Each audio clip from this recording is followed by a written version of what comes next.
This is the Sixth Man Show, an Orlando Magic podcast, with your hosts, Kevin Tucker and Jonathan Osborne, covering all things Magic basketball. By fans, for fans. Go Magic!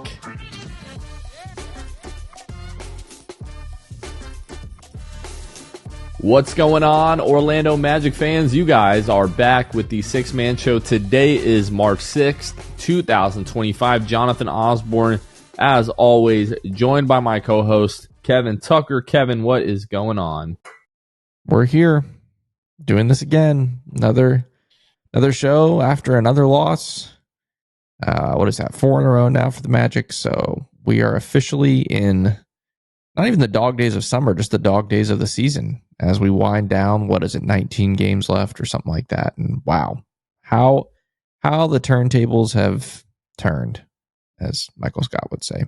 It's wild. But how are you doing? Last night's loss was something.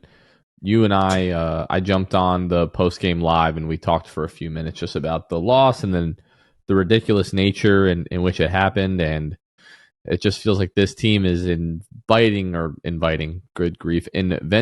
new ways to lose. And this last one was just like particularly spectacular and painful all at the same time. Like Paolo Banchero was just so good down the stretch of that game, and so was Franz Wagner. And then I don't know about you, but for me, it just felt like had the Magic been able to get one or two more stops, I mean, they lose literally if they get one more stop, they win the game.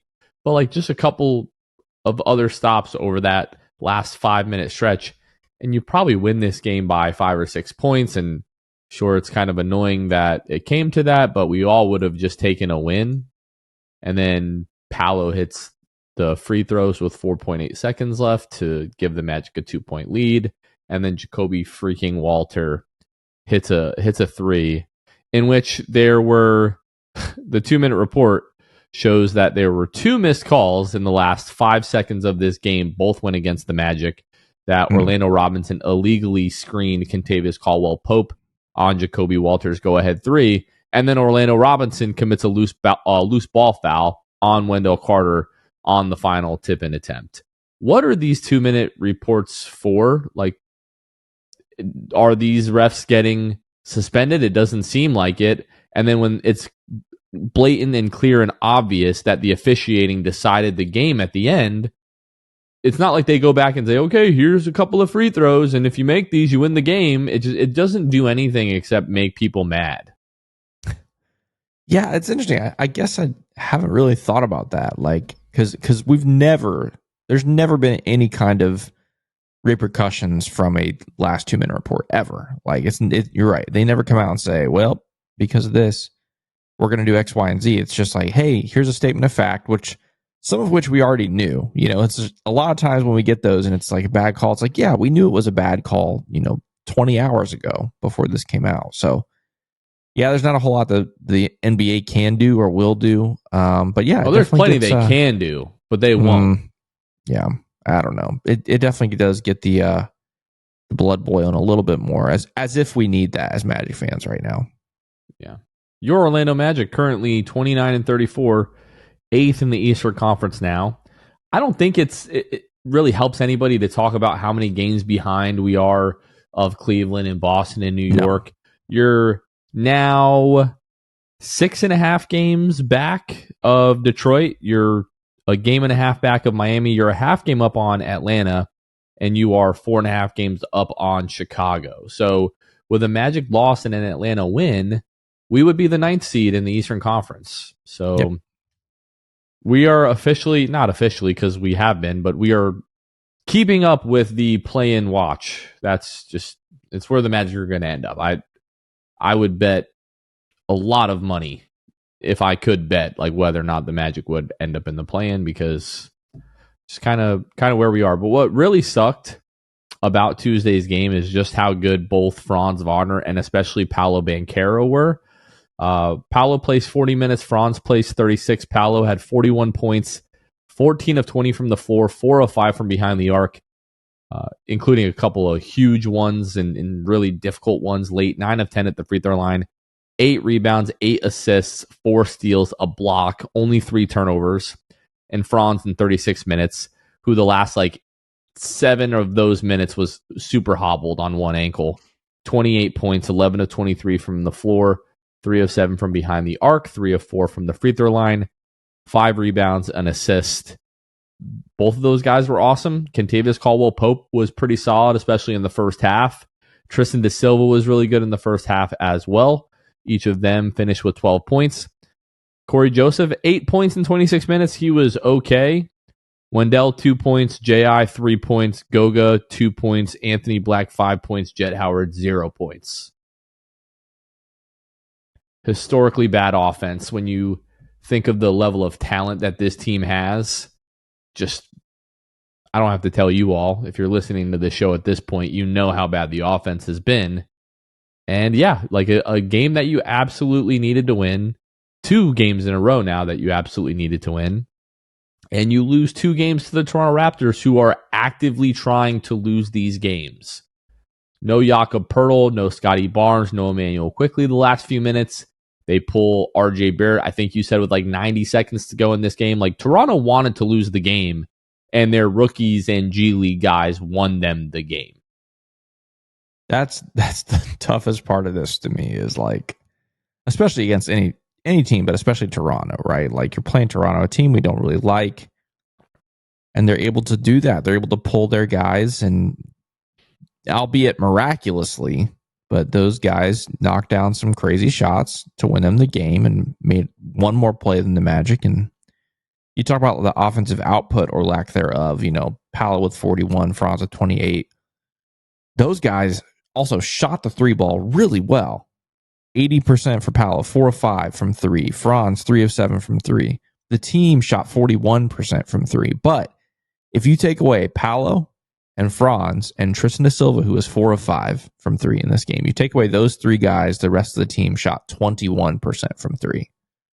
So it's tough when it's one of those things the group projects in school where you're carrying all the weight and there's the one guy that doesn't do anything but gets the same grade. That's how I feel with this 41% from 3 on Tuesday. That looks really good on paper. Everybody got a good grade, but it was really Franz and Paolo and Tristan that carried the weight there, and the rest of the guys just pooped the bed once again from 3. So, but yeah, really tough pill to swallow on Tuesday, and yet at the same time, totally unsurprising as well. Yeah, really quickly before we get into the rest of the show here, watch party coming up this Saturday when the Magic take on the Milwaukee Bucks. Magic are on the road in Milwaukee, quite obviously, and there will be a watch party at Rivals on Wall Street, located at 25 Wall Street, downtown Orlando. Tip off 8 o'clock. Party's going to get going around 7:30. Obviously, there will be tons of Michelob Ultras flowing, all that kind of good stuff.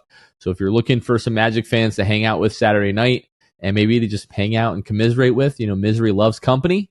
If you're looking to hang out, you need something to do, head on down to Rivals on Wall Street for that watch party. And then don't forget, next Friday, the 14th, we'll be at Stadium Club over at Caribe Royale, Orlando, when the Magic take on the Minnesota Timberwolves in that one. So a couple of watch parties coming up. Looking forward to those. Kevin, the Magic made a mysterious post to social media earlier Wednesday, maybe hinting at that there's going to be a new entry into the Magic Hall of Fame. If you haven't seen that, you can go ahead and see that, especially on their X or Twitter account.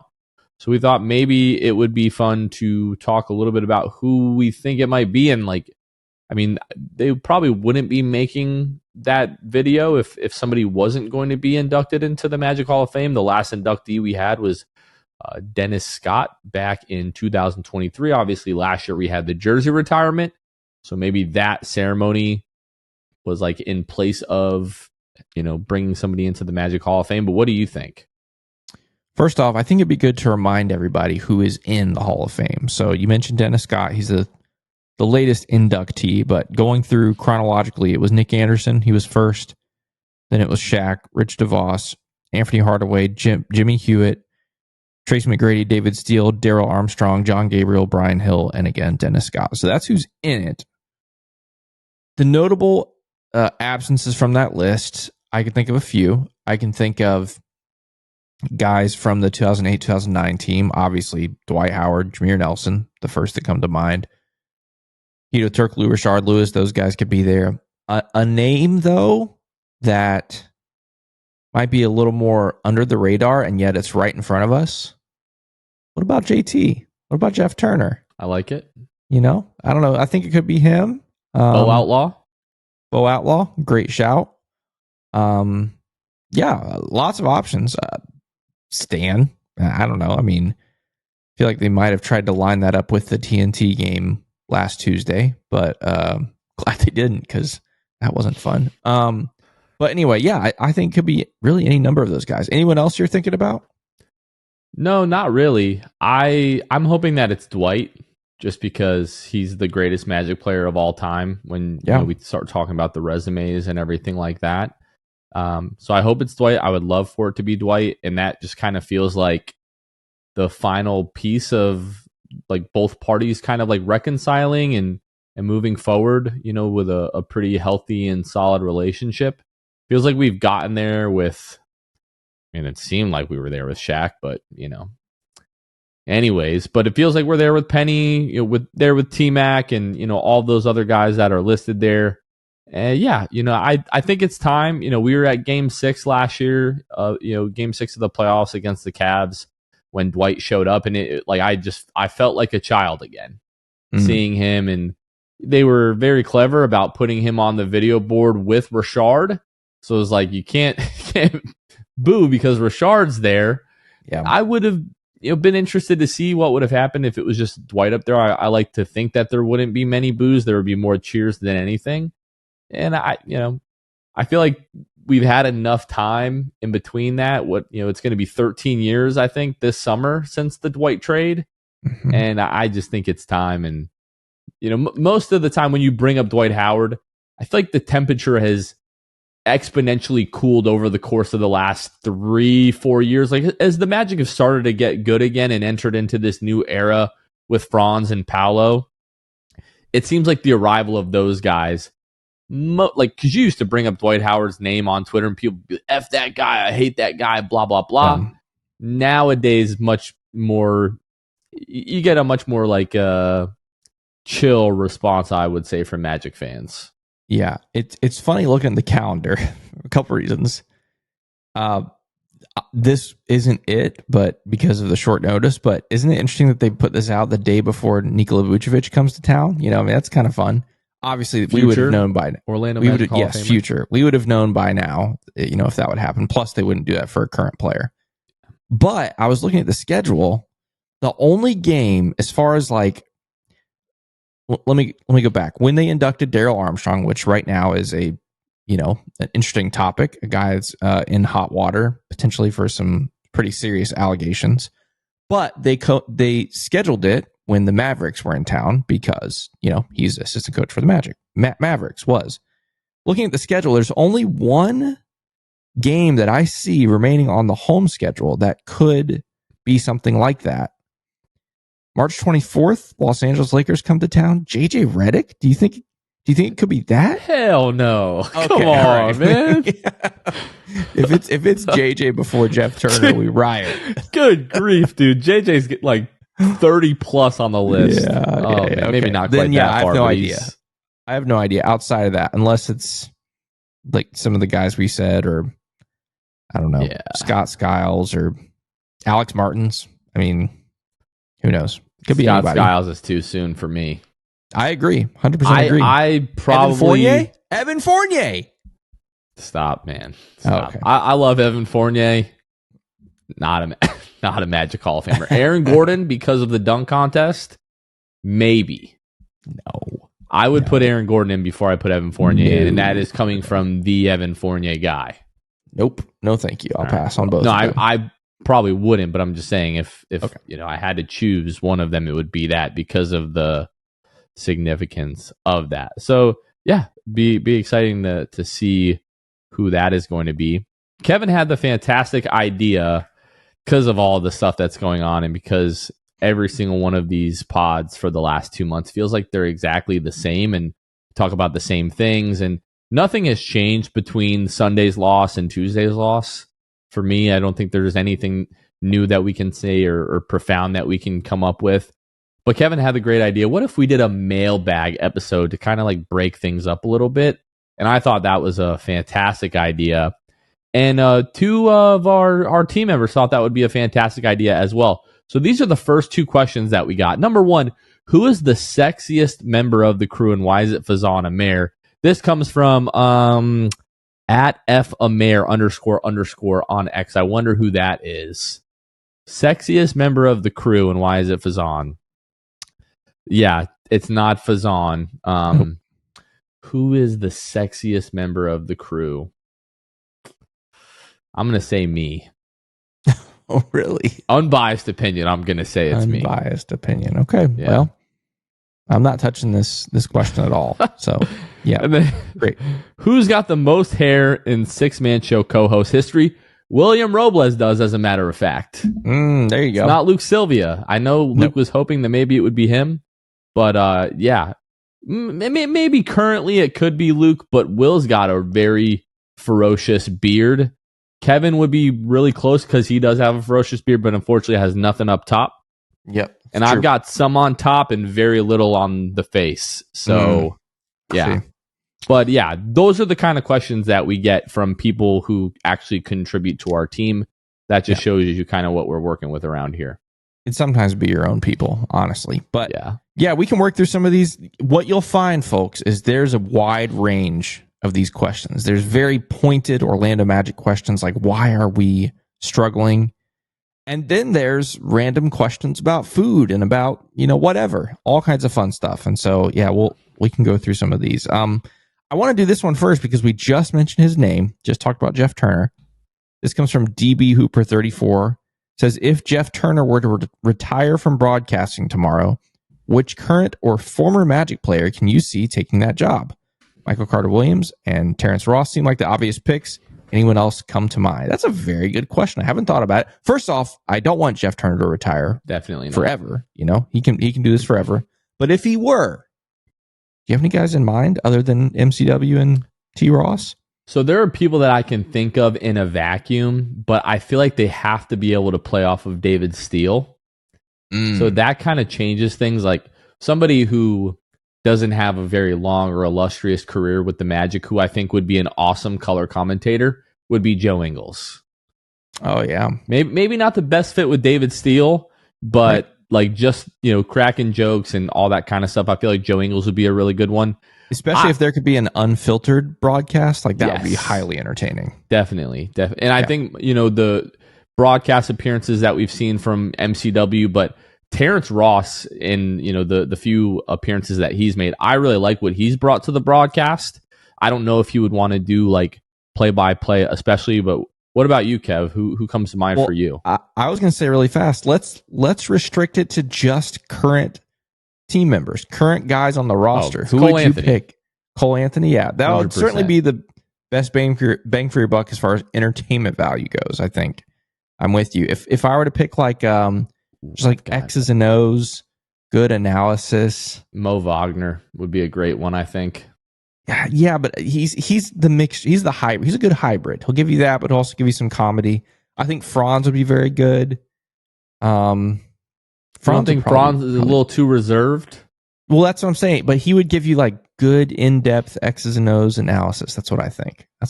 But Goga would be a sleeper pick, I think. Goga is a great pick. That's a really good pick. That would be fun. Yeah. That'd be fun. So cool. You got the next one? Yeah, I'm just trying to think if there's anybody else in recent years that might be fun. Rafer Alston, maybe? Yeah. Just, maybe Marcin Gortat was always entertaining. Marcin Gortat would be a good one as well. Yeah, Rafer Alston, just talk about smacking our boy Eddie House in the back of the head. That'd be a pretty good one, I think. Could be a whole segment instead of like, is this anything, or a moment with Dante? You could do some sort of, Rafer smack in the head or something. Yeah, I don't know, something. Yeah. Let's see. This next one here is from Cheat Clapper 8. If you had to pick a Severance character that your co-host would be, who would it be and why? What the? Okay. If I was a Severance character, Kevin, who do you think I would be from Severance? Because you're Mr. Milchick. Really? You're Mr. Milchick. I you're either like Mr. that. Milchick or you're Irving. I kind of like You're that. definitely one of the Not two. Irving. I am not Irving.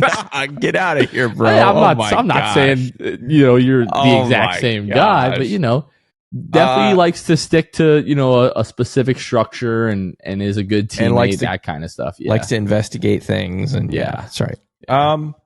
You would be.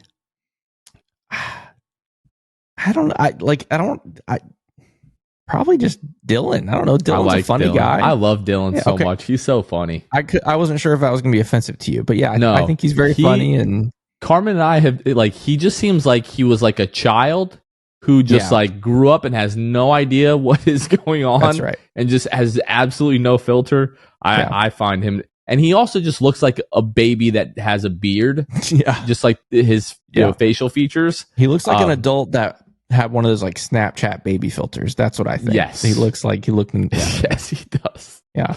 So thank you, Cheek Clapper 8, for that great question. All right. Shout out to Luke Sylvia. He's gonna love that one.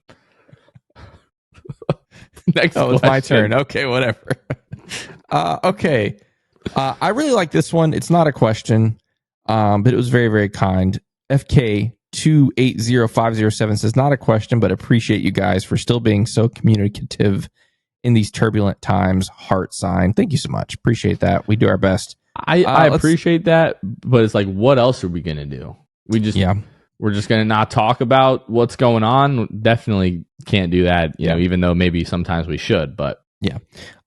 So question wise, first off, I'm going to give a shout out to @CanDugan on X, who really put in overtime work here with submitting these questions. Probably did 20 of them. Did a lot of really good ones. We're going to pick some of them here. I like this one. If you could do a presentation for 30 minutes on a topic, what would you choose? Could you do it on Evan Fournier?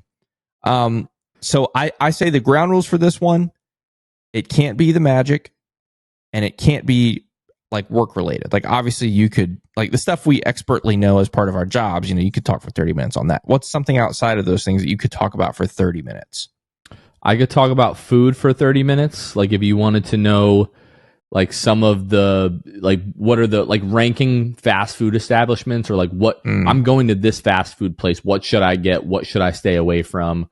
Or if I needed to like rank the different, fast food, like who has the best burger, who has the best French fries. That is a question that we got on here. I don't know if it's from Can Dugan. I believe it is, but we'll see. And then just talking about golf, like that is outside of the Magic. That is, my number one obsession currently. So I don't know a lot about a lot, but I know a lot about a little for sure.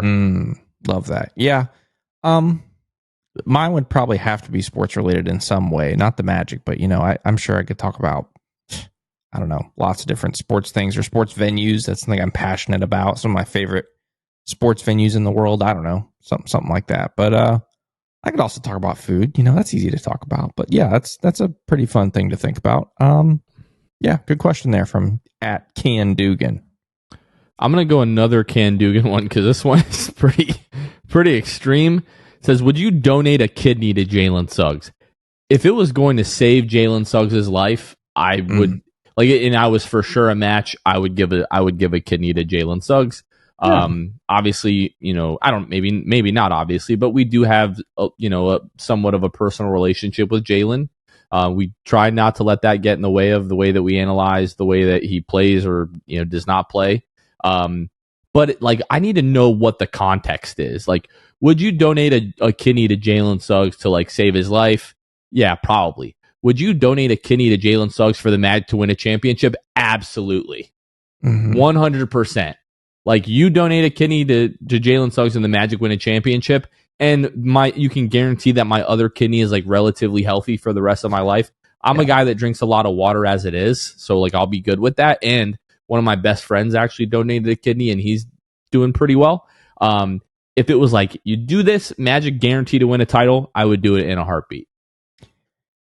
this is a little bit of a gray area for me because I can't exactly be donating body parts anymore. True. Because of my it's not surgery. fair to really ask Kevin this. It's not fair. I would if I was in a different situation and I needed to save Jalen Suggs' life or needed to do that to win a championship. I would do it. In the current state of things, I'm not eligible to donate body parts anymore. So rest in peace. But yeah, that's a good one. Let's see. Let's go to a more Magic specific. Not that that's not Magic specific, but more so with the season. This is from Angel 597-11278. What happened to our team? Goga went from a god to an unknown. J.I. went from a defensive lock and rebounder to a brick thrower. TDS was a reliable rotation player. Now he's lost minutes, although he played great last night. AB can't decide when to be aggressive. Gary, Wendell Carter Jr., KCP, all inconsistent or non-existent. What happened to our team? That got deep and dark real fast. But I think those are all valid questions. Some of them may be a little more harsh than others, but in summary, Jonathan, how would you summarize what has happened to our team in 2024-25? Well, notice how you didn't mention Franz or you didn't mention Paolo, right? Like, because those guys are really good. They're playing really well. Everybody else is not playing well, whether it be due to injury or lack of minutes, lack of confidence, whatever it may be. The guys that are supposed to be the supporting cast for our stars are not supporting our stars. They're, for the most part, like dead corpses that are being dragged behind them, like a Ferrari in a Winnebago that is just dragging all this dead weight uphill is what's happening at this point. And yeah, I don't want to get too like existential again because we've done that every single episode recently, but I don't know how Jamal Mosley survives the rest of the year. And the reason that I'm saying that isn't because I'm convinced that he gets fired. It's just I've never seen a team where the vibes and the energy around it are this bad, and I have seen a head coach survive. Like I've never really experienced a team that I follow closely get to this point, and then just with a few moves roster-wise in the offseason, they're able to flip everything the other way and have everybody buy back in. Like, buy-in in professional sports is like you have it until you don't, and once you don't, it's gone, usually until like upper leadership changes. That's just been my experience. I don't want that to happen. I hope that Jamal is still here to start the year. It just feels like a foreign thing to me that could be possible with what we have seen over the last 2 months and the fact that we still have 19 games to go. If there is not a dramatic shift in the energy and the overall feeling around this team, I would just like really be kind of, I'd be like, wow, this is a new thing. If Jamal Mosley is still here and everybody kind of like buys back in going to next year, because right now it doesn't feel like there is 100% buy-in. Yeah, I would argue it's tough when it comes specifically to some of those guys that were mentioned. Like, one of the struggles I've had over the last couple of months is how good were some of these guys? Like some of these guys played well last year, played well the first half of this year maybe, and have fallen apart. And well is relative, right? Like, this team has always struggled offensively. It's always going to be a thing, but they just found a way for the last year and a half up until December or so, right? But how much of that is guys are struggling now versus how much of that is this is who they've been all along, and we just had a good streak or had a little bit of luck or had whatever. I think it's somewhere in the middle there. But yeah, it's definitely hard to watch, hard to see some of these guys who and love start to struggle. And I think the biggest thing when it comes to these guys is just inconsistency. Like, almost all these guys have shown at some point over the last year and a half that they are capable basketball players. The problem is so few of them can do it consistently. That's the problem. That's the issue. And that's the thing that has weighed this team down so much over the last couple months. I think that's how I'd kind of answer that one. Yeah. Next one, and like full disclosure, folks, like Can Dugan is going to be like kind of carrying this episode a lot here. He asks, which Magic parent would you want on the pod most? Like, what parent of a Magic player would you want on the pod most? Recent developments, it would be Mrs. Banchero. Yeah, that's what I'd say. Would have to be right now. Yeah. If you're not super familiar, there is a social media account that I think people have good reason to believe is Paolo's mother, who has been, critical of the play of the team recently, and understandably so. Would just love to get her thoughts and get her perspective on what's been going on recently, especially because she is very close to our franchise player. Yeah, she's probably number one. A couple of honorable mentions. I think Cole's mom would be very, very fun. She's got a lot of energy, a lot of insight. I think that could be fun. Thinking back to the Wagner documentary, from, I guess it wasn't the summer. I guess it was, fall or whatever. Did you ever finish that, by the way? I don't think I finished the last one. So yeah, a lot of good stuff in that. Yeah. But yeah, that would be great. Obviously Greg Anthony would be cool, but that seems like a pretty obvious one. Juwan Howard. Oh, yep. Juwan Howard. Yep. Juwan Howard would be a good one. Yep. That's a good one too. So yeah, lots of good options for the Magic as far as the parents go. Let's see here. Do you think you could carry a baby to term and deliver it without an epidural? No shot. No shot. My Absolutely wife, not. who gave birth to 3 children, she was not able to do it without an epidural, and that's the craziest thing that I've ever seen happen. Saw it happen 3 times. If you've never seen a woman give birth, newsflash, it's crazy, and I certainly could not do that without an epidural. 0% chance. I'm right there with you. No way. Yeah. Really quick, I'm going to go back to back just because I feel like it. Gonna throw out a question from our patrons. We offer this up to some of our patrons as well. As far as the mailbag and all that kind of stuff. We'll go with this one from Dalek. Says, my only question would be if you guys have had a change of heart in terms of your outlook on Anthony Black. Interesting. On his potential, no. On him reaching his potential, yes. Just due to the inconsistency and sometimes just like overall passiveness that we see from him. I'm still as high as ever on his potential, but 7 months ago, I was a lot more certain that he would reach that potential. And now, I feel like it's 50-50. Okay. For me, I got to be careful. I've always liked Anthony Black. I think maybe my ceiling wasn't as high as some other people's. So I feel like he can still reach what was my expectation for the outlook of AB. But yeah, so that hasn't changed. And I think it's still possible. He's still very young, hasn't had a ton of opportunities. I wish he was making a little more of the opportunities he's been given, this season. But yeah, again, we've talked about it many times. Just needs to be more aggressive, needs to be more assertive, get to the rim, get to the paint. And we'll see if he can start to do that more over the last, quarter of the season.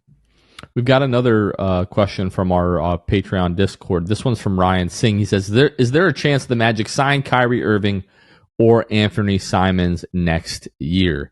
There is not a chance that the Magic sign Anthony Simons next year, because if they want to acquire him, they have to trade for him.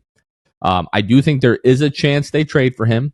I think he would probably be towards the top of my target list for trades going into the offseason. And is there a chance the Magic sign Kyrie Irving, a guy who is going to be 33 years old, who just tore his ACL? Respectfully, have we seen what's been going on with the Magic? Because I, as good as Kyrie Irving is, would not be super enthusiastic about bringing a guy in who probably best case scenario won't be able to play prior to Christmas or the new year of next year. And then at that point is he's going to be 33 years old, almost 34 years old by that point. You're going to bring him back pretty slowly. and have to reintegrate him? And do we want to be like guarantee being without one of our 3 best players for half the year next year? Just right off the rip, I don't think so. As they say in Shark Tank, because of that, I am out. And for those reasons, I'm out. Yeah. I was admittedly a little distracted there while you were talking. Did you mention the Chandler Parsons thing, or? I did not mention the Chandler Parsons thing. So yeah, it's funny that Ryan mentions Kyrie Irving. Chandler Parsons supposedly said this week that he thinks Kyrie Irving should sign with either the Rockets or the Magic this summer. So we'll see. No, I'm not. I'm absolutely not. Honestly, like, even if Kyrie was healthy, I would probably I would think about it. Knowing what we know now and what we've seen this season, if he was healthy and having the kind of year that he's having, 1, I don't think there's a chance that the Mavericks let him go. Right. And 2, yes, at this point, I would be ready to take Kyrie here. The problem is he's just going to want a long deal, and he's old. That's the part definitely, obviously both if it's sides a 1 year, have to agree. But if it's a 1 year deal, sign me up. 2 year, I'm there. Right, but it's going to be 5 years and $100 no thank you bajillion dollars. Like, no thank you. Yeah, I'm out on that one. Good question though. Okay, let's see here. Let's do a fun one. Let's best and worst food in Kia Center. How about that? Another can-do question. Best and worst food in Kia. Best and least favorite. Best and least favorite. I love that. The best for me is going to be JJ's Fresh from Scratch. That chicken or the pork bowl that we had is just sensational. Yep. That was absolutely incredible. And least favorite would probably be any of like the concourse concession stands that you can go to with like the chicken tenders. Those are usually okay. What is it, like the best. silver spoon or silver spoon something? Or I don't remember exactly what it's called. It's something like that. Yeah, they're basketball game chicken tenders. Mm-hmm. Yeah.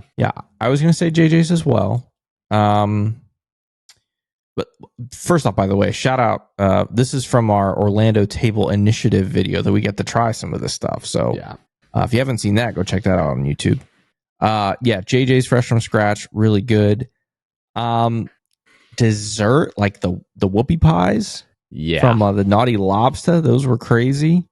Lots of different options there. And then, least favorites, whatever. The generic, bao buns from... the Tavern on Church. Yep, Tavern on Church. Those were a problem. Too. Onion rings were also very good. Absolutely. From there. Very good. Very good. So, and then least favorite, just the generic overpriced, stuff that you can get from like the generic places, I'd say that. And we interrupt this episode to bring you a word from some of our partners here. First of all, our friends over at Jam Hot Chicken. They're proudly serving the city beautiful. Jam Hot Chicken is bringing Jam's culture and hot chicken to the heart of Winter Park. Jam Hot Chicken is a Nashville and LA inspired hot chicken shack, locally owned and operated over there in Winter Park, located at 400 West New England Avenue, Suite 13 in Hannibal Square. Follow Jam Hot Chicken on all social media at Jam Hot Chicken and check out jamhotchickenfl.com to access their menu, online ordering, and all things Jam Hot. Now available on Uber Eats for local delivery. And they were ranked in the Yelp top Florida restaurants. Yep, that's the word that I was looking for there. Ranked number 4 in 2023. So great reputation.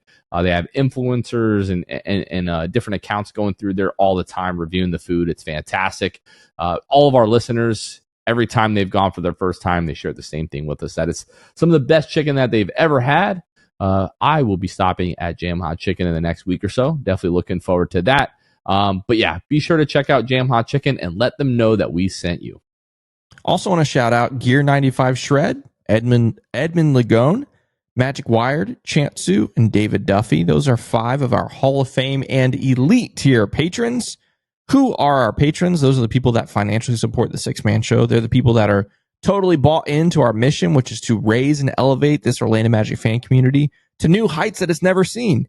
And so these are some of the people that believe so much in that venture that they're willing to put their money where their mouth is and support what we do here. So everything we do is only because they make it possible, right? You know, their financial support is what makes all of this happen. These episodes, the Six Man Show postgame live, the watch parties, the Six Fan Show, anything and everything in between, it's all because of our patrons. And if you'd like to become a patron, you can go to patreon.com/the Six Man Show and check out the different tiers that we have available. For as little as $2 a month, you too can support the Six Man Show. And then there are some other perks that are available to you depending on which tier you get, including our Patreon Discord, which we've mentioned a few times tonight on the episode, where we were able to ask some of our patrons for some questions for this mailbag episode. But anyway, yeah, check us out, patreon.com/the Six Man Show, and see if you'd like to join the mission to continue to grow this Orlando Magic fan base. And now let's get back to the episode. 0123 asks, aside from Franz and Paolo, how would you rank Orlando's assets from an off-season trade value POV? So Juan, I'm assuming your name is Juan, because it's in the title there. You kind of laid it out for us, and you made this pretty easy on us. You said Suggs, AB, Orlando 2025 first, Orlando 2030 first, Goga, TDS, any of Orlando 2026 through 29 first, Wendell Carter Jr., J.I., Cole, Denver first, Jet. I don't know that I would go like that exact order, but it's probably something around that. I would probably say Jalen Suggs is going to be number one in that. Anthony Black, it maybe has more value than the 2025 first that is coming up, because that's probably not going to be that great. If you were ranking them today and not like in the off season, because we don't know what that pick is going to be just yet, this is probably a good estimation. I would think, like, for example, that maybe J.I. has a bit more trade value than Wendell because of the way that his contract is structured, and the fact that, you know, Wendell is just going to be making, you know, more money over the course of the next few years here. But I don't know. I feel like the way that you've laid that out is pretty close to how I would rank it.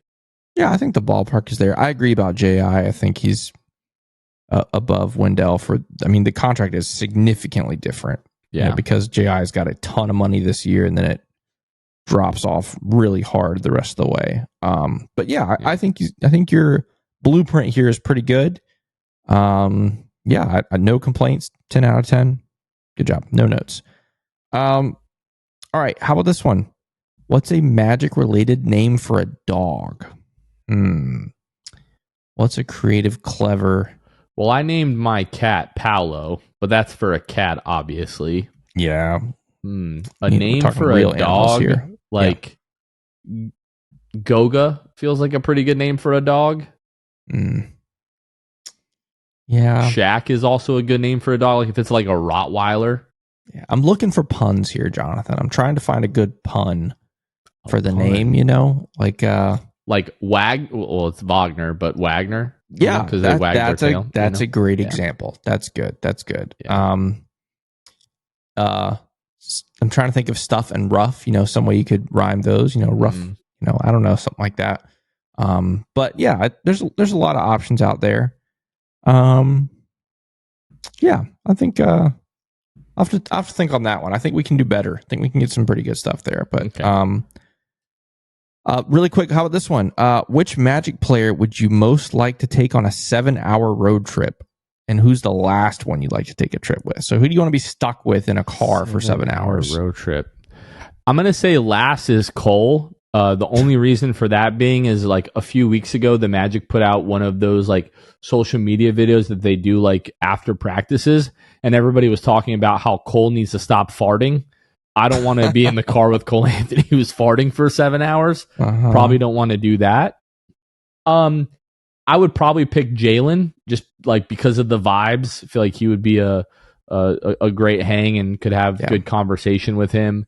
But honestly, like this is a whole team full of really good dudes.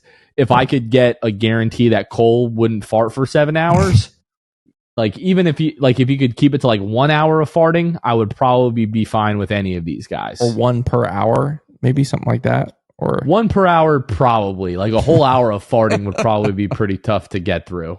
Yeah, exactly. Yeah, all of the above. Everybody's great. I feel like I'd have a good time with Mo. I think we'd chill I think you mentioned Jalen. What show would you guys watch while you're driving? Well, I don't know. For those of you that don't know, Kevin is an expert at watching shows and movies while driving. Guess I watched Severance earlier this morning. What? Yeah, I don't come after me, Florida Highway Patrol, when I'm back down there next week. But yeah, a lot of good guys on the team. Yeah, I think any of them would be worthy road trip partners, I guess I'd say. All right, I'm going to go back to back here because this first one is going to be for me alone, I think. RC Magic 89 is asking, what's the best golf course you've played in Florida? Kevin, what's the best golf course you've played in Florida? Maybe like Pirates Cove mini golf. Just kidding. Yeah, I don't play. So the best course that I've played in Florida is probably Cabot Citrus Farms. For those of you who may or may not be familiar with golf courses, Cabot is a organization who owns, I think, 4 or 5 golf courses around the world. I think they have 1 or 2 in Europe. I know they have, I think, 1 in Canada. And they've opened their newest golf course, Cabot Citrus Farms, in, I guess it's technically Brooksville. I live in Homosassa, Florida. It's literally 10 minutes from me. And just like the facilities, the course, the staff, absolutely amazing. If you're in or near Orlando, Orange County National, which is kind of, I guess, like the Claremont area, I guess. I was able to play there last summer. That's another place where the facilities and everything is incredible. Some of my favorite local courses in the area. There's a course near me called Glen Lakes that is really awesome. Lake Javita, which is here in Pasco. From people that I've talked to, it's like one of the better, public golf courses this area of Florida. But yeah, I would probably go Cabot Citrus Farms number 1. And funny enough, I'll be in Orlando a week from today playing some golf. As a matter of fact, looking forward to that. But the next one here, this is from XX Bishop X. Favorite 6-man show moment for each of you, and you can't pick the same one. Kevin, I'll throw this to you first. Woof. Oh, gosh, I've picked one. I mean, it wasn't the show, but I guess it was connected to the show, like the draft lottery in 22. Like, that has to be... Wait, 22? Let's do like one non-show show moment and one show moment each. Right. That's my non-show moment because that's one of the highlights of my existence as a human being. I can still watch that video and get emotional. Yeah, it's really special. Yeah. What's your non-show one while I think of my show one? My non-show, my favorite non-show moment. I would say last year, our Court of Dreams experience, like getting to be able to play on the Kia floor, and the fact that it was on like the classic floor from last year, which, if you were a fan of Court of Dreams from last year, stay tuned, wink, wink. That's definitely up there. Game 6, being at Game 6 last year is definitely up there. I mean, I guess it's a non-show moment. Getting to be able to record with Jalen at Kia Center the night that Paolo was drafted, that's definitely up there. Anytime that, you and myself, or you, myself, and Luke all were able to get together, whether that be like the Atlanta trip or the Charlotte trip last year, those, just the entire experience, those are up there.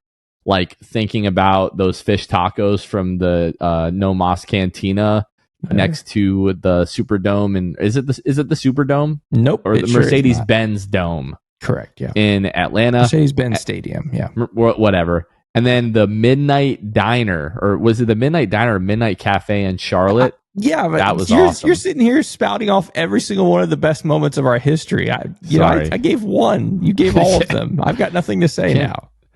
Well, you already said yours, and then you asked what my favorite you took the best one. You told me we were going to do one non-show and one show. So we haven't gotten to the show yet. You said Jalen for the, Well, that was the reason I said non-show moment was because we literally stopped. He said, "Come down to the tunnel," and we walked down to the tunnel, and we're talking and recorded to him. A show. Yeah, but that wasn't the part that was cool. The part that was cool was getting to go down there and then be like, "Yo, you told us that you'd like to come on the show. You can literally walk upstairs with us and be on the show." And he's like, "Let's do it." Yep. So that to me, like System. that, the fact that that happened, like, Yeah. recording was awesome. But when I think of that night, I don't remember really anything that we talked about. I just remember you being like, guys, we have to stop recording because Jalen just DM'd the account and we need to go and meet him outside of the locker room. That's what I think about when I think of that night. I see. Show moments. I loved our 5-year anniversary show. Like, that's a very, very special one. You took mine. That was going to be yours? Dude, that was, you can go ahead. I'll say my piece after. It was just a very special night. We got to laugh a lot. We literally cried our eyes out like losers. It was great. I thought it was a good time, very special and meaningful. And so that's the first one that comes to mind, I guess, as far as show moments. Yeah, that was mine. And like looking back on it, I'm like, dude, you really cried like a baby, like during that, you freaking loser. But no, it was just cool. Like the way that I'll always be very grateful for what you guys were able to coordinate, just like all of our kind of like friends in the industry, like making like sort of, separate videos. And then like the one with my wife just like completely and utterly ended me. So yeah, outside of that though, my favorite like show moment, it might have been being able to interview Paolo last year for was that episode 400 last year? Sounds like, right. Yeah. I drove over from Homosassa to Orlando that morning. And for those of you that don't know, I live like an hour and 40 minutes outside of Orlando. And the entire hour and 40-minute drive over, I was like audibly like just going over what I was going to ask Paolo. I knew we only had a few minutes with him. I wanted to be very considerate of the time that we had. And I wanted to make sure that I didn't have to have any notes and that I could just go like word for word each question. Thinking of everything that we've done, I think that's what I was the most nervous for, was being able to do that. So that's probably my favorite like show moment outside of the 5-year anniversary from last year. And those came within like a 3-week span of each other. Yeah, that was wild. Yeah, that was a wild stretch of things there. Jonathan, I'm going off script here. Just I feel like it.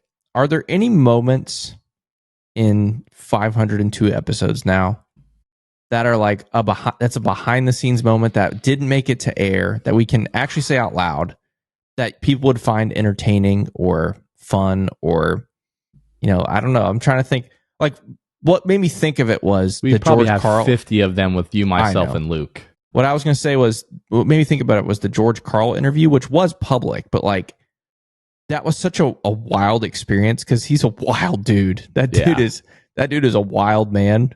And so stuff like that. I don't know. Maybe you can't think of one on the spot, but thought it'd be fun to peel back the curtain. If you think of something, throw it out there at some point, but we can move on if you want. There's just hundreds of jokes with you, myself, and Luke where we had to either cut something from an episode or, weren't able to record because we weren't able to stop laughing and stuff like that. I can't think anything right now, but if something comes to mind, I'll be sure to bring it up. Do you have anything like that?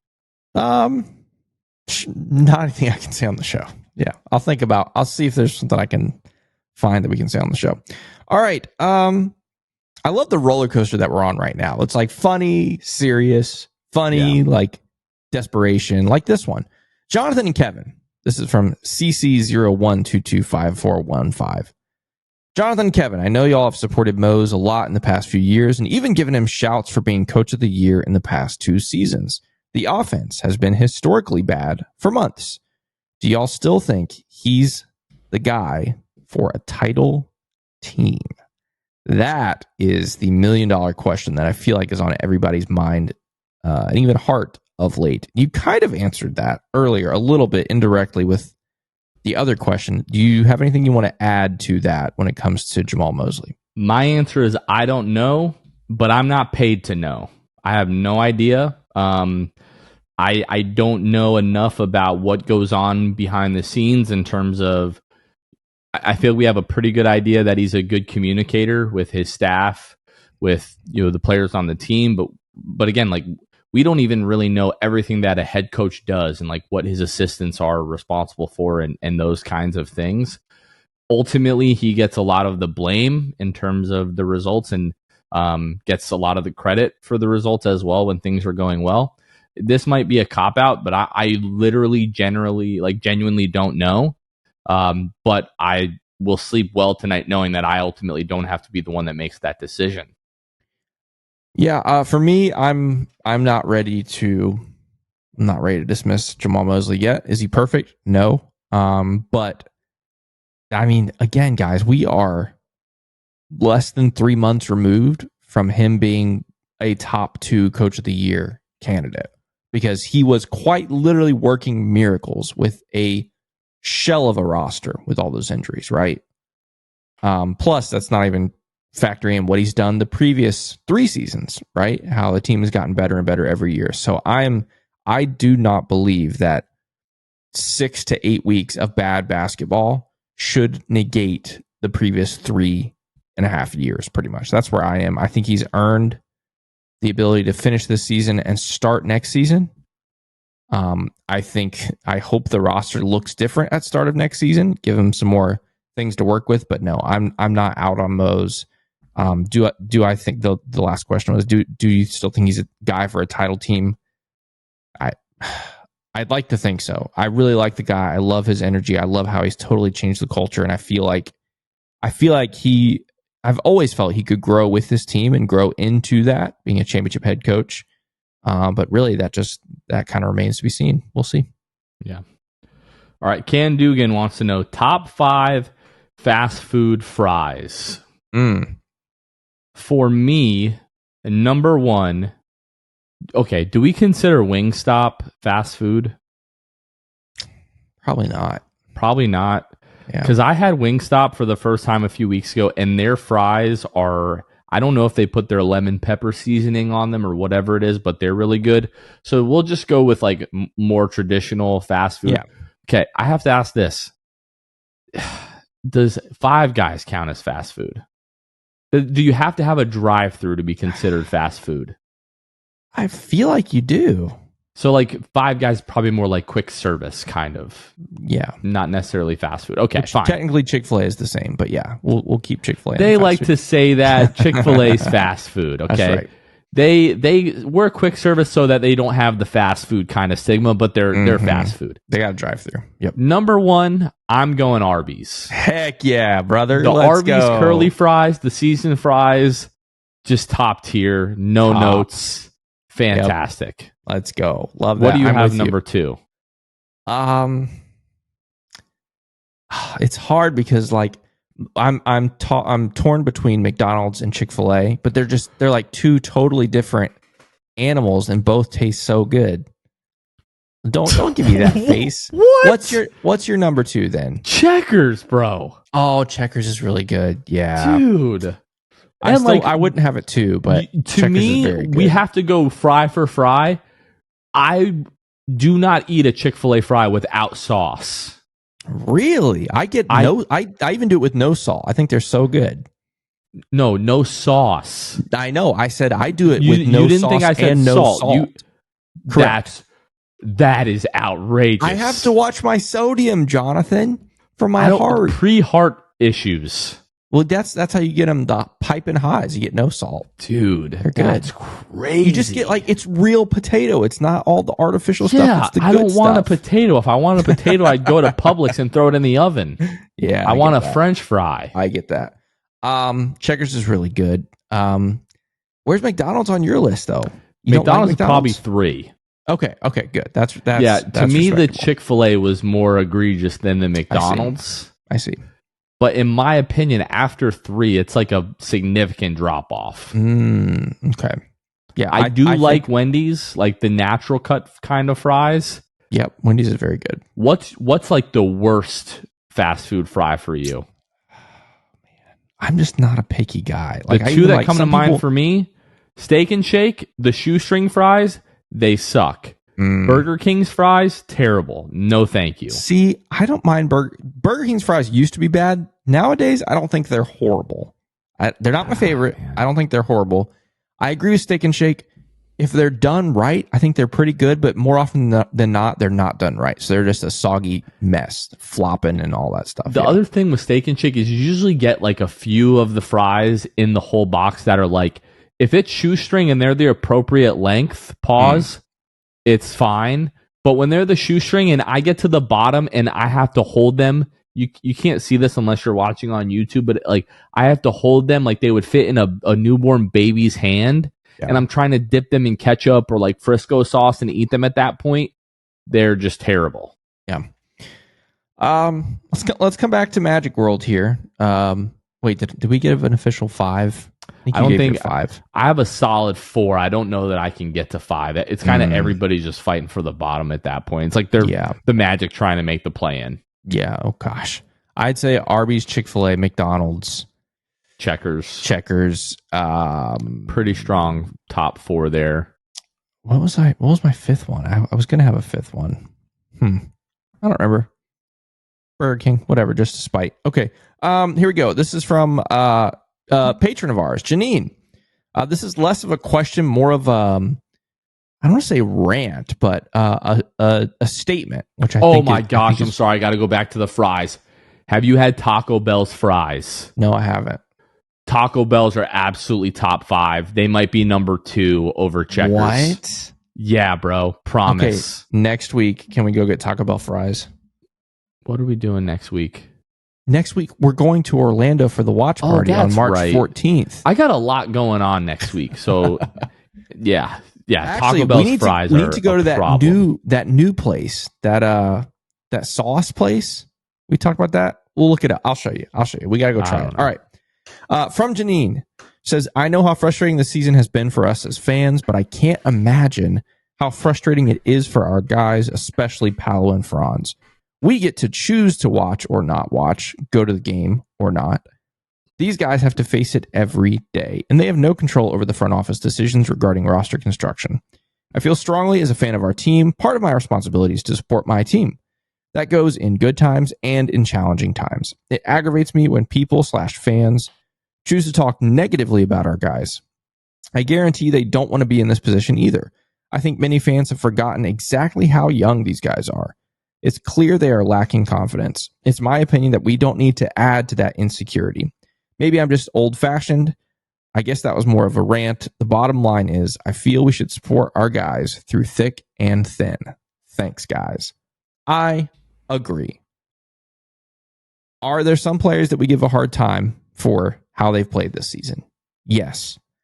I think overall, though, we're still very supportive. And I think many Magic fans are very supportive, but not all. There's definitely been a change in the vibes and the culture right now to be a lot more hostile, a lot more negative. And I think that is fairly pointed at certain people or entities or whatever, but pointing it at the players, especially the young core of this team, I think has potential to do more harm than good. Because she's right. They're living it. They feel it every single night. You think they didn't feel these losses to Toronto on these back-to-back home games? Of course they did. They're dreading it. It's one of those things, like, it's hard to snap out of any funk in life, whether you're an NBA player or whatever. And sometimes it takes some outside forces to do that. They need a couple bounces to go their way, and the next thing you know, morale could be better. Games could be won again. But for right now, it's tough, and I agree. We should be supporting the players as much as we can. I don't have a lot to add to that, but I do just want to say that Janine is like legitimately one of the best people that we have in this fan base and in this community especially, and appreciate her question. But yeah, I'm right there. I do think there is a fine line between like fair criticism and like analysis of how someone is playing versus what some fans do, which is like take things very obviously too far and, want to be like overly negative for whatever reason. So I think you have to sort of toe the line, and sometimes we just do things for jokes, right? Because, this is a long season. We're trying to get through it. But yeah, we talked about this on episode 500, I think. We're addressing the keyboard warriors, but like people just forget that these players are actual human beings, and a lot of times they talk to them as if they're not. So yeah, 100% agree with Janine. this is another one from our Patreon from Next Snappa. He says, how do we resolve our point guard issue? And he gives a few options. Combine picks and players to move up in the draft and pick a top tier point guard. I'm thinking third or fourth pick in the draft and draft who. 2, combine picks and players to trade for a starting caliber point guard and who. 3, sign a free agent who. And then number 4, A, B is the answer. For me, I think the most likely answer is to combine picks and or players. I don't know that it would take both to trade for a starting caliber point guard. And not just to continue to repeat this, but like I just feel like Anthony Simons is such a good candidate in this regard. And I think probably 4 or 5 months ago, even I would have felt differently because it would feel like you'd have to give up too much defensively to be able to add him.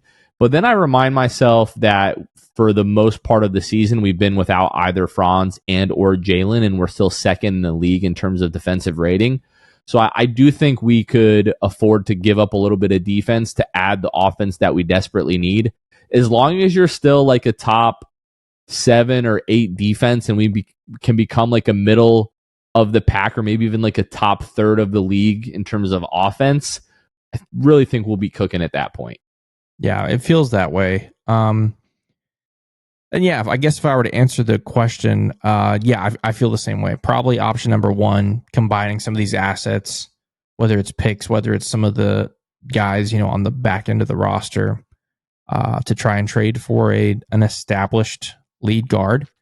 The question then becomes what happens to your starting backcourt, right? Obviously, Jalen is part of that. Is KCP not part of that next year? Does he come off the bench? Is he part of a trade package? Who knows? But I would hope the Magic are able to add someone to that backcourt. Let's see. I don't know how many more you want to do these, Jonathan. We still got plenty left. I'll pick one here. Where did it go? It was my favorite. Okay. Another Can Dugan question. Which former Magic player in their prime from the past would you add to this roster? Can Dugan suggests Travis Diener, which I think is a great shout. Shout out Travis Diener. But Jonathan, which former Magic player in their prime from the past would you add to this roster? It would be Tracy McGrady. Yeah, that's like the easiest. Yeah, let's cut him out of it. Who's someone else? Let's cut out like the Magic, Mount Rushmore people: Vooch, Shaq, Penny, T-Mac. Who would fit really well on this roster right now? No, I'm just kidding. I'm not. Not going to say Evan. Not going to say Evan. I don't know. Would a guy like Hedo Turkoglu be too redundant with a guy like Franz? And then it's like, a guy like Rashard Lewis, kind of how would he fit? And I can't go Penny Hardaway because he's kind of like Magic Mount Rushmore. You know what? I'll go Steve Francis, baby. Give us a little bit of guard scoring there. Maybe I might be able to think of somebody better, but that's just, Well, I was going to say the Magic are hurting shooting the 3 ball, so give me like Dennis Scott. Just give me someone who just hangs out in the corner. Nick Anderson would be a good one. Yeah, Nick Anderson would be great too. Yeah. Just give me someone who Paolo and Franz can draw the defense in, kick out, and then just even late Magic JJ Redick. Like just someone who's just going to hit a bunch of threes. Come on. 2018, 2019 Terrence Ross. That's a good one too. Be a good fit on this team. Let's see. There was one here that I really liked. Okay, this is another one from Can Dugan. If a train was coming down the tracks and Kyle Lowry was tied on one track and Matt Geiger on the other, who would you have run over? Well, Matt Geiger. Before we do this, can we let's alter this a little bit, okay?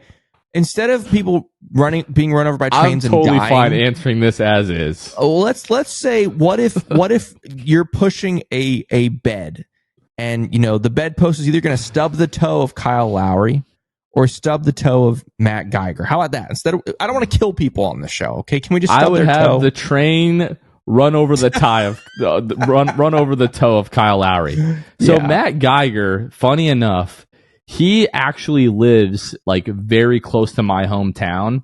And everybody that I know that has seen him out in public says that he's a great guy. And I despise Kyle Lowry.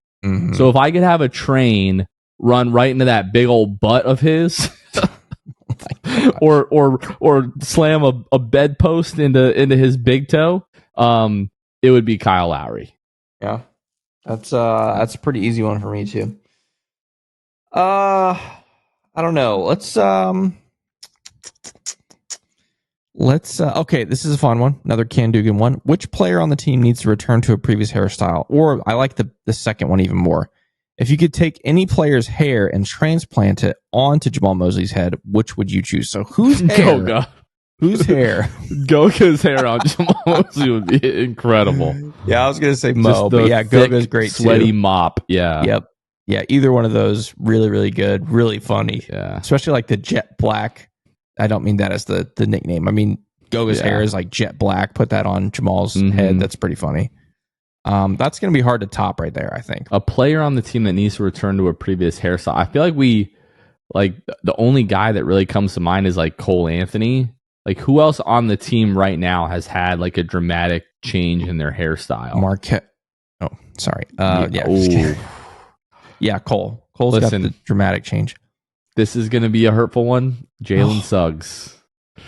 Okay. All right. Listen, and this is the thing. As someone who has struggled with their hairline for a long time, I have found something that it's not perfect. Those of you watching on YouTube, it's still a little spotty, but mine has come a long way from where it was. So if there's anything that I could like lovingly encourage Jalen with, it's like, brother, there are alternatives. Kevin knows better than anybody. Right? What can happen with your hair? Just that. Yeah, I was about to say alternatives. Like, no, I don't do alternatives. No, I've just embraced it. Yeah. So like Jalen, brother, like, hey, we could take care of this in this way. You don't have to go to Turkey. You don't have to do any of these other kind of crazy things. But yeah. What about who was the draft pick you were super high on and they ended up being a bad pick, or vice versa? Who was the draft pick you weren't excited about but surprised you? He did not specify the Magic? True. I probably thinking Magic, but who came to mind that was non-Magic to you? Somebody that I was super high on, who it was a bad pick and now is like a competent NBA player, but was Dante Exum. Yeah. I thought Dante Exum was going to be like the guy. Obviously, he was not. And then a few years later, when I started to get excited about Luka Doncic, I'm like, I'm not going to be like shouting Luka Doncic from the mountaintops because of what happened with Dante Exum. And then who was the draft pick that I wasn't excited about but surprised you? Franz Wagner. Yeah, that's a good one. If I had to go back a little further, I feel like it's hard to believe I'm bringing his name up for the third time on this show. But when JJ Redick was drafted, I remember being at the old Amway Arena, as it was called then, and booing that pick just because just being a Duke hater, and honestly, just because I was young and impressionable and thought it was cool to do that. So I remember booing him, and then obviously his first year, 2 years wasn't great, and then all of a sudden he turned it around, and JJ Redick had a great career, and is now the head coach of the number 2 seed in the Western Conference, by the way, the Los Angeles Lakers. Look out. And then I feel like there's a lot of options for the first one. Who's a draft pick you were high on? It didn't turn out. Mario Hezonja's up there. Like, I mean, good grief. Talk about hype. I hyped him up. And then, that didn't end up too good. But there's a lot in the Magic history. Who is someone that you like called your shot on and was like, this dude is going to be really good, and like it 100% hit? Not a draft pick, but if you recall, I've been on the Mo Wagner train since day one, and he's ended up being a very, very good and one of the most important players on our team, apparently. Yeah. And that was pre-Franz Wagner even being drafted. So I feel really strongly about that one. As far as draft picks go, I don't know, man. I'd have to think about that. Like, for me, it was Tatum. And that's like, the guy that came out of Duke, stuff. Like, of course. Gotcha. I mean, it could be anybody, you know, but like that year I wanted Tatum so badly, and obviously that did not happen. But like, I tell a Celtics game will be on TV, like they'll be playing in the playoffs or in the finals, and I'll turn to Carmen and be like, Carmen can tell anybody this, but I was devastated that the Magic were not able to come away with Jason Tatum in that draft. Was that the Jonathan Isaac draft? I believe it was. Couldn't tell you. It's been too long. My brain's cooked. Literally. Because I think the next year was the 2018 draft, I think. Yeah, that was the Jonathan Isaac draft in which we ended up 6, which, like, all things considered, very fine draft pick at 6. But yeah, the fact that the Magic weren't able to move up further in that lottery was rough. What do you think? Like 1 or 2 more of these? We'll call it a night? Yeah, let's do that. Go for it. What you got? Yeah, let's go with ABC Eduardo, another one of our patrons in the Discord. Said, this organization has done a good job of reactivating this fan base after a decade of sorrow. Now that the team and the fan base are going through the most difficult part of the rebuild so far, what does the organization have to do to make sure they don't lose the excitement that the team has had, both on and off the court? For me, Eduardo, it's very simple. Have a good offseason. You have a good offseason, and the team looks good 5 or 10 games into next season, everything will be right back to where it was and then some. That's all you have to do, in my opinion. I would agree with that. I would also just add, when you say have a good offseason, that means you cannot stay pat. You can't do it. Correct. If you run it back with this roster as constructed, it is going to destroy whatever vibes are left. Like, even if the team goes on a decent run in these last 18 games or whatever it is, it's not going to be enough if they run it back. Like, if you just say, "Oh, injuries are why we were bad," it's going to be bad. It's going to be really, really bad. So, yeah, I would agree to that. And yeah, I think just continue to look in, to the fans, for inspiration and things. I don't know. A lot of Magic fans have been begging for a new look. Maybe a new look could come, sometime. I think that would be awesome too. So all those things, because he said both on and off the court, all those things combined. It's not all doom and gloom for me for long term, but this is a big, big summer to determine a lot of things, I think, for the Magic. All right, this will be my last one, I think. Let's do this one. Rank these 4 classic basketball arena bangers. These songs that you hear at almost every NBA game, whether you're in Orlando or elsewhere. Money, money. So money, money, money, money. Or Shout. Let's Get Loud. Or Whoop, there it is. Those are the 4. Money, money, Shout, Let's Get Loud, and Whoop, there it is. What is Let's Get Loud? Which one is that? Let's get loud. Like that? Never heard it before. I'm sure I have. Oh, so for me, that's going to be number 4. Whoop, there it is. Number 1 for me, followed by Shout, Money, money, money, money. And then because I have no recognition of Let's Get Loud, that will be last for me. Yeah, I feel like Whoop, there it is go-to. I'm probably in the same order. So Whoop, there it is, Shout, Money, money, and Let's Get Loud. Yeah, that'll be my order as well. Do you have one outside of that is like your favorite song maybe to hear at a game? I mean, this is kind of a cop-out, but like, it doesn't feel right to go to a game and not hear, "We're playing basketball." Very good one. We love that basketball. That I have to hear that, or the game's not really complete. So my number 1, and this is such a classic white dude answer, is "We Will Rock You." Yeah, I knew you were going to say that. When that, especially, like, the Magic hardly ever play that, but they play it before playoff games, I'm ready to, like, tear open an animal and, like, paint my face with blood and just go to war when I hear that song. PETA's going to get our show canceled. My gosh. Whatever. I know we said that was going to be the last one, but I have to do this one. Besides Ronnie Cycli, who is the most handsome Magic player of all time, I wouldn't put Ronnie Cycli at the top personally. I don't know how it's not Tristan da Silva, man. The dude is just good looking. He's a handsome guy. He's got to be up there. I think I'm setting a record for how many times I've said this guy's name on the show. JJ Redick has got to be top 5. Definitely up there. Victor Oladipo, very handsome guy. Yeah, he's all right. Dang, not your type. All right. Okay. Yeah, Markelle Markel. Handsome guy. Handsome guy. fella. Dwight Howard, in my opinion, handsome fella. Should we just end the show there? Is that let's end the show here. Yeah. Watch party Saturday, 8:00. Magic taking on the Milwaukee Bucks, rivals on Wall Street. Watch party will start at 7:30. And then next Friday, when the Magic take on the Minnesota Timberwolves, we will be over at the Stadium Club at Caribe Royale, Orlando. Again, Magic taking on the Wolves, tip off 8:00. And that watch party will get started at 7:30 as well. But that is going to do it for this one. Thank you all for listening so much. For Kevin Tucker, this has been Jonathan Osborne. You all have been listening to the Sixth Man Show, and we will catch you guys next time. See ya. Thanks for listening to the Sixth Man Show. Be sure to subscribe on iTunes and Spotify to get new episodes downloaded directly to your phone. If you enjoyed the show, please take a minute to give us a 5-star rating and a review. It helps out the show a lot. Follow us on Twitter, Instagram, and Facebook at Sixth Man Show. We'll catch you guys next time. Go Magic!